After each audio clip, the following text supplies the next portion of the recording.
If you're a 41-year-old trying to navigate life with ADHD, you know exactly what it feels like when this train in your brain is moving at 100 miles an hour. So, today, dear brothers and sisters, I just want to share my top simple, practical coping techniques that keep me grounded. And we're going to look at just three major areas. We're going to look at personal life, career, and also just spiritual walk as a Christian. So, part one, let's talk about personal life. All right. So, let's start at home. If I don't control my morning, my ADHD, it controls me. So, my first big technique is completing a simple, mundane task immediately after waking up.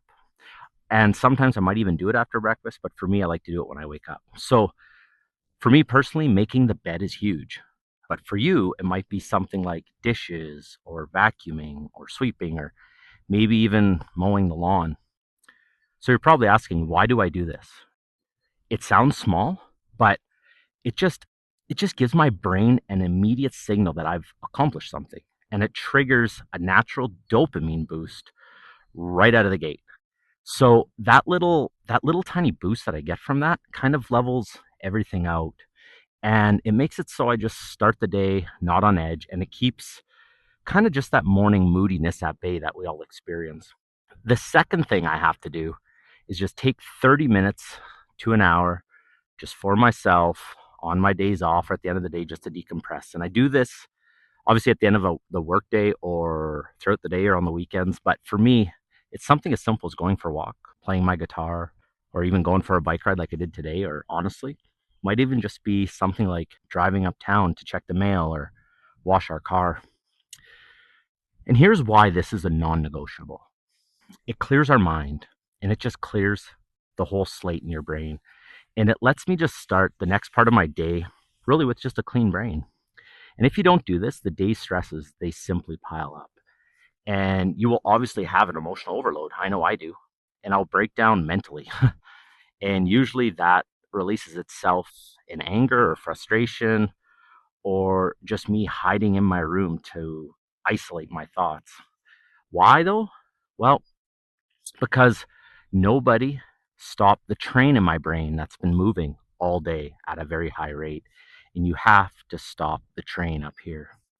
Now, this third one, it might sound a little silly. I was thinking about it last night, but I always carry a small fidget in my pocket. And it could be something as simple as literally a drywall screw or a guitar pick or some loose change, or better yet, one of my kids, they have these little squishy things. I don't even know what they're called, but I just love the texture of it, right? So I sometimes put that in my pocket. And I know it sounds weird, but people with ADHD, from what I was told from my psychologist, they have real sensory issues. I know I do. And when my hands are moving, it actually calms me and it just helps me think clear. And it does this because when my brain always wants to go 100 miles an hour, it just kind of slows it down.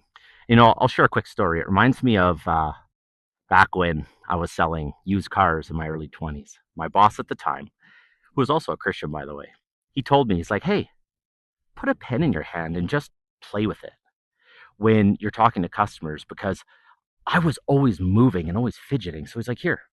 And it was funny because we had absolutely no clue that I had ADHD at the time, but man, did that ever help.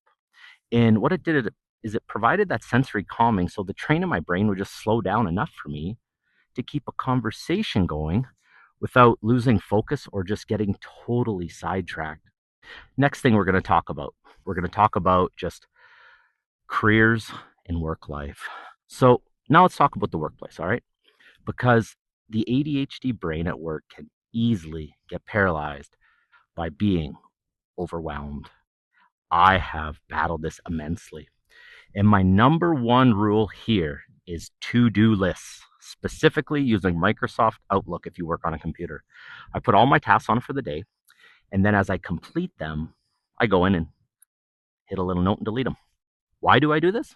Well, because deleting that task, it just sends those feel good juices flowing, right? And it just gives me a massive dopamine boost and that sense of accomplishment, right? And I've noticed that a lot of us with ADHD have validation issues because I got friends in the same boat as me.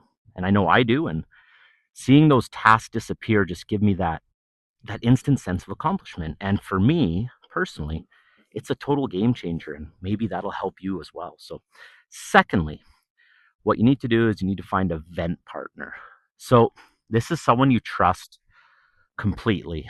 So, basically, if your day is hard and just honestly straight up sucking, you can get it off your chest. So, try to talk to them, I'd say at least weekly. And why is this so important? Because what it does is people with ADHD struggle with anxiety. It's just how it is. And it brings your anxieties down. And again, it also goes back to validation, because for me, validation is huge. And having someone say, yeah, that's tough. I get it. It helps calm my system down so my brain can focus instead of just running completely haywire. And the third technique I want to bring up is this. It is something I use called the one touch email rule. So when I open my email inbox at work, I don't just read an email and say, well, I'll deal with that later.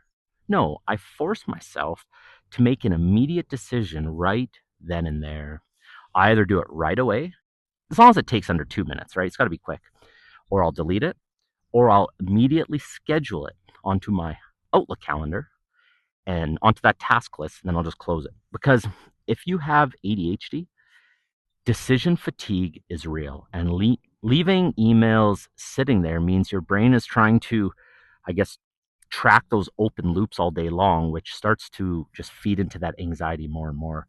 But one touching it keeps the inbox from turning into just this overwhelming mountain, right? And it stops just that mental paralysis before that mountain can even start building. So that helps a lot for me. Okay, the next thing we're going to talk about is spiritual life. So, walking with God when you have a racing mind, it can sometimes feel very frustrating, but it doesn't have to be. So, first, I practice be still scripture.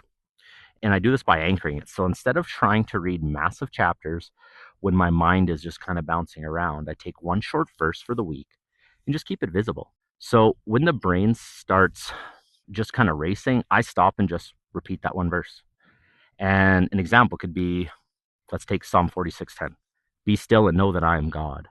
Our brains, they struggle with long, quiet times because our minds just they wander so easily, right? And focusing on just one powerful truth kind of acts like a spiritual, just like an e-brake, right? Like an emergency brake. And it reminds me that God is just in total control of the chaos. And that right there instantly lowers my anxiety. So, second, I love walk and talk prayer. I do this all the time.